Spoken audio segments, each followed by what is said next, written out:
iyadoo toddobaadkii la soo dhaafay xabsiga dhexe magaalada Caynaba ee xarunta gobolka Saraar loo taxaabay wariyihii Somali Channel ee ka howlgali jiray magaalada Caynaba ee xarunta gobolka Saraar ayaa maanta wariyaasha ka howlgala gobolka Daadmadheer kulan ay yeesheen si kulul ugu cambaareeyeen xadhiga loo geystay wariye Maxamed Aadan Dirir ilaa iyo haatanna la cadaynin dambiga lagu haysto iyaga oo baaq u diray maxkamadda gobolka Saraar inay sida ugu dhaqsaha badan la sharciga hor keento isla markaana ay cadayso wixii dambiga ay ku haysato haddii aanu dambi lahayna loo sii daayo madaxbanaanidiisa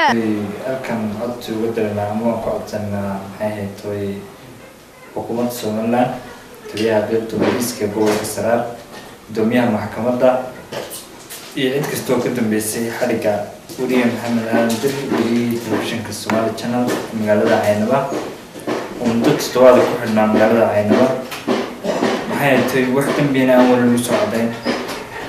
waxaan maxay tahay hadaan nahay suxufiyiinta ka howlgala gobolka Daadmadheer magaalada Oodweyne waxaan ku codsanaa xukuumadda iyo taliyaha qaybta booliiska gobolka Saraar gudoomiyaha maxkamadda haddii aan wax sharci lagu haynin ama cadayna in la sii daayo wariye Maxamed Aadan waxaan ka xunahay xadhigii loo geystay wariye Maxamed Aadan Dirir wariyihii gobolka Saraar gaar ahaan magaalada Caynaba kana howlgali jiray telefishinka caalamiga Somali Channel waxaan ka codsanaa ciidamada booliiska iyo maxkamadda gobolka Saraar in ay sida ugu dhaqsaha badan lagu soo daayaan wariye Maxamed Aadan Dirir waxaanu leenahay dowladda Soomaaliland u jeedinayna iyadoo wariyaashu yihiin barmageydo waxaan muddooyinkii ugu dambeysay inay si isdaba joog loo xiriyay wariyaasha madaxa bannaan leh waxaan leenahay dowladda Soomaaliland waa in laga digtoonaado indhahana laga laabto wariyaasha lagula kacay xadhiga xadhig xal ma habaan arkaa waxaan ka xumay xadhigii loo geystay wariyihii Somali Channel Maxamed Aadan Dirir kaasoo muddooyinkii ugu dambeeyay ku xidhnaa xabsiga dhexe magaalada Caynaba isla mar ahaantaana aan la cadaynin dambiga lagu haysto wariyahaasi waxaan ka codsanayaa gudoomiyaha maxkamadda sharafta leh gobolka Saraar iyo taliyaha qaybta inay sida ugu dhaqsaha badan leh u horkeenaan sharciga una cadeeyaan dambiga lagu haysto wariye Maxamed Aadan Dirir wariyaashu waxa weeyaan barmageydo xadhiguna xal noqon maayo xukuumadda Soomaaliland waxaan ka codsanaynaa in ay xadhiga ka daayaan wariyaasha ay kula kacayaan muddooyinkii ugu dambeeyay waxaan ka xumahay xidhitaankii loo geystay wariye Maxamed Aadan Dirir ku sugan xarunta gobolka Saraar ee magaalada Caynaba kana howlgala telefishinka caalamiga ee Somali Channel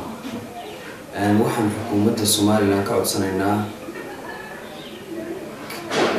in ay sida ugu dhaqsiyaha badan leh u soo daayaan wariye Maxamed Aadan Dirir haddii wax cadayna lagu hayana in sida ugu dhaqsiyaha badan leh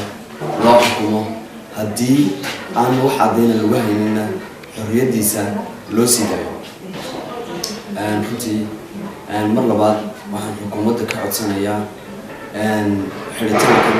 ay u geysanaysaan baryaha dambe waxaa is soo taraya xidhitaanka loo geysanayo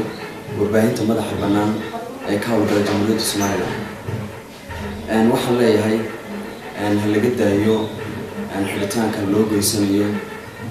wariyaasha si kastaba ha ahaatee muddooyinkii ugu dambeeyay ay soo noqnoqonayeen xadhiga loo geysanayo wariyaasha ka howlgala warbaahinta madaxa bannaan barwaaqo aadan Maxamed telefishinka caalamiga Somali Channel magaalada Oodweyne.